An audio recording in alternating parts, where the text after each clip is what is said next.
नमस्कार। Arenes and aromaticity के lecture number 2 में आपका हार्दिक स्वागत है। आज इस लेक्चर में हम पढ़ेंगे structure and stability of benzene. Structure of benzene. Benzene की स्ट्रक्चर को हम जो फॉलोइंग स्टेप्स हैं उनके द्वारा समझने की कोशिश करते हैं। सबसे पहले बात करते हैं इसका मॉलिक्यूलर फॉर्मूला। तो वेरियस एनालिसिस के द्वारा जो बेंजीन का मॉलिक्यूलर फॉर्मूला डिटरमाइन किया गया वो होता है C6H6। क्लियर। अब दूसरी बात करते हैं हम नेचर ऑफ हाइड्रोकार्बन। अब C6H6 यानी 6 कार्बन एटम का अगर कोई सेचुरेटेड हाइड्रोकार्बन होता है तो उसका जो मॉलिक्यूलर फॉर्मूला होता है वो होता है C6H14 और बेंजीन का होता है C6H6 यानी कि बेंजीन में 8 हाइड्रोजन कम है सेचुरेटेड हाइड्रोकार्बन की तुलना में। So it is very much unsaturated, इसलिए क्या है बहुत ज़्यादा अनसेचुरेटेड है। तो नेचर ऑफ अनसेचुरेशन कैसे होगा? चूँकि बेंजीन में 8 हाइड्रोजन एटम कम है तो इसमें 4 पाई बॉन्ड या तो डबल बॉन्ड की फॉर्म में होंगे या ट्रिपल बॉन्ड की फॉर्म में उसमें पाए जाएंगे। Clear. There are 8 hydrogen atoms less than saturation in the molecule, so there should be 4 pi bonds in the form of double bond या triple bond. So its structure can be any of the following. So इसकी structure हम इस प्रकार से बता सकते हैं।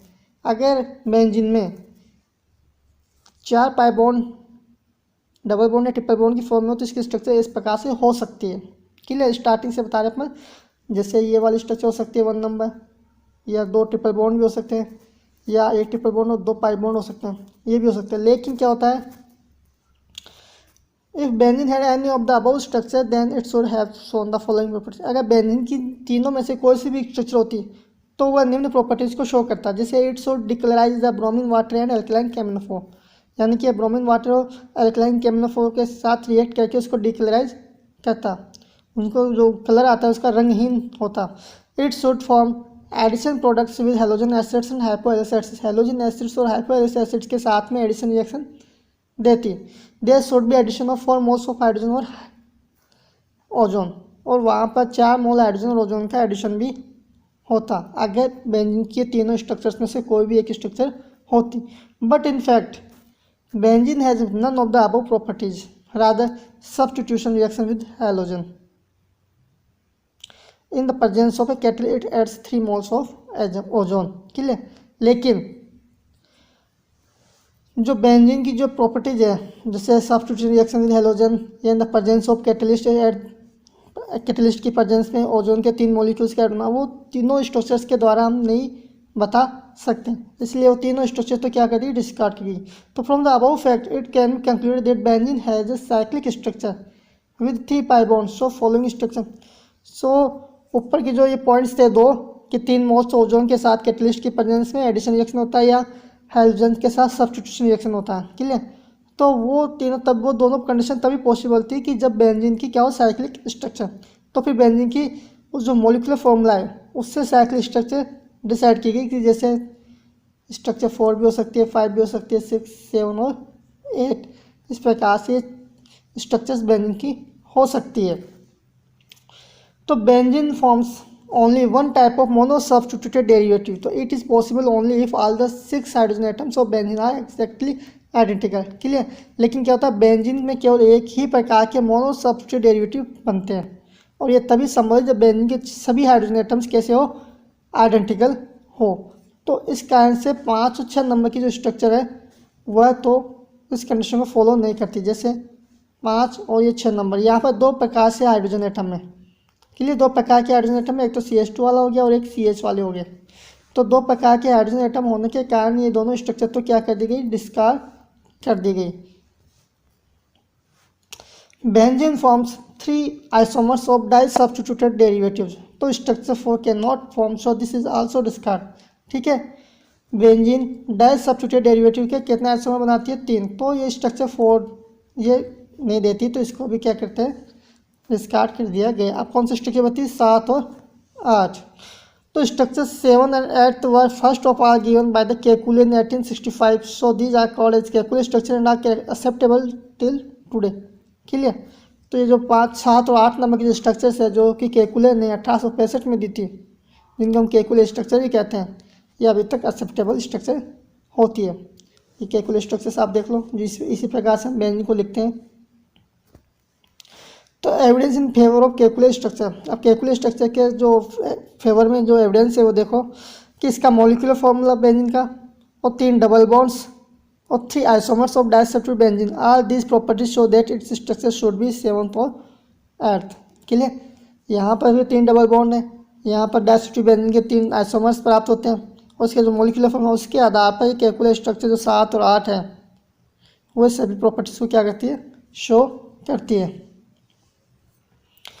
दूसरा एविडेंस है when benzene is subjected to ozonolysis then 3 moles of ozone absorbed and 3 moles of glyoxal are produced per mole of benzene and possibly only if it a hexagonal ring there are 3 alternate double bonds. Clear.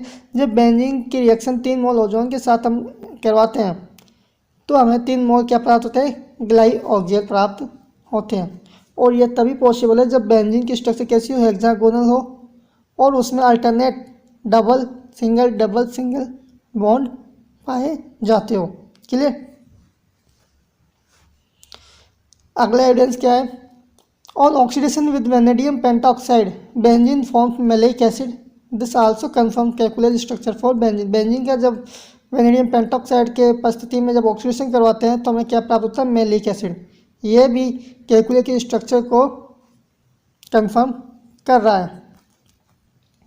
In addition to these, the study of molecular refraction and magnetic rotation of benzene show a ring structure for benzene with alternate 3 single and 3 double bond. Molecular refraction और magnetic rotation की study जब हम करते हैं benzene की तो वह बताती है कि इसकी बेंजीन की क्या होती है, रिंग स्ट्रक्चर होती है, और इसमें 3 सिंगल और 3 डबल बॉन्ड्स अल्टरनेट पाए जाते हैं। क्लियर। अब बात करते हैं stability and carbon bond length of benzene.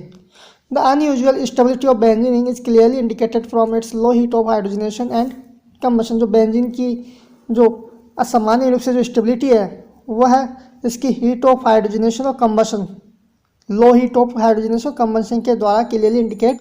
The value is about 28 to 30 kilo calorie for each double bond. Clear. जो हीट ऑफ हाइड्रोजनेशन की जो वैल्यू है वह कितनी है, 28 से 30 kilo calorie per double bond होती है। ठीक है। The value of heat of hydrogenation for cyclohexene and cyclohexadiene are 28.6 एंड 55.4 kilo calorie respectively. Clear. Cyclohexene की जो हीट ऑफ हाइड्रोजनेशन है वो कितनी है, 28.6 किलो कैलोरी पर मोल, और जो साइक्लोहेक्साडाइइन है उसकी कितनी है, 55.4 kilo calorie. The value for benzene, लेकिन जो बेंजीन की वैल्यू आती है वो कितनी होती है, 49.8 किलो कैलोरी, जो कि एक्सपेक्टेड कितनी थी, 28 × 3 कर दो, 84 किलो कैलोरी पर मोल आनी चाहिए थी। क्लियर। क्योंकि एक डबल बॉन्ड की हीट ऑफ हाइड्रोजन कितनी है, 28 से 30 के बीच में, यानी 28 मान के चले तो 3 की कितनी होगी, 84। तो बेंजीन की कितनी है, 49, तो कितनी कम है, 36, less than the expected amount. Clear.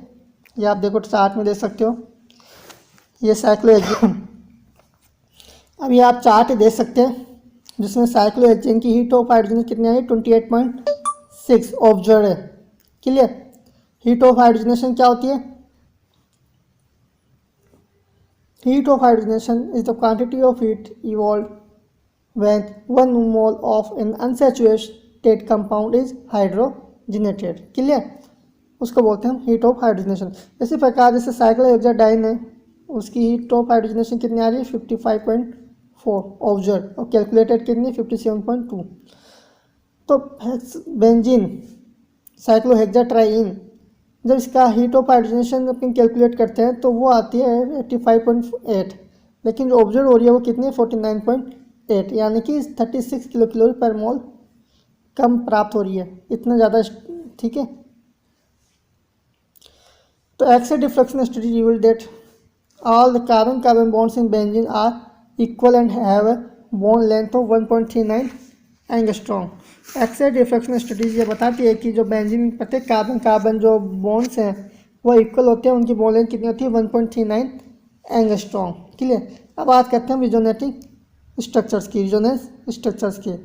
तो रिजोनेंस के जो कंसेप्ट है उसके आधार पर जब बात करें तो बेंजीन क्या है, एक रिजोनेंस हाइब्रिड होता है जिसमें 80% कंट्रीब्यूशन तो होता है केकुले स्ट्रक्चर्स का और 20% कंट्रीब्यूशन होता है डेवार स्ट्रक्चर्स का।